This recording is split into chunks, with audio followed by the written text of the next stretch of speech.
Good morning po sa lahat.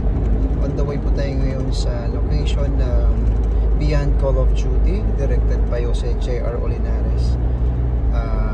Going to QC tayo ngayon sa Camp Crame Diliman, Quezon City. So praise God, God is good all the time. Abangan nyo po, abangan po natin ang napakalaking movie na ito. Of course, kasama po ako dyan, Beyond Call of Duty. God bless you po sa inyong lahat. Love, love, love. So ayun, praise God. Hallelujah, Lord. At dito na tayo sa set, sa location na ating pagsushootingan ngayon. So andito pa ako sa loob ng car. Mamaya lalabas po ako para po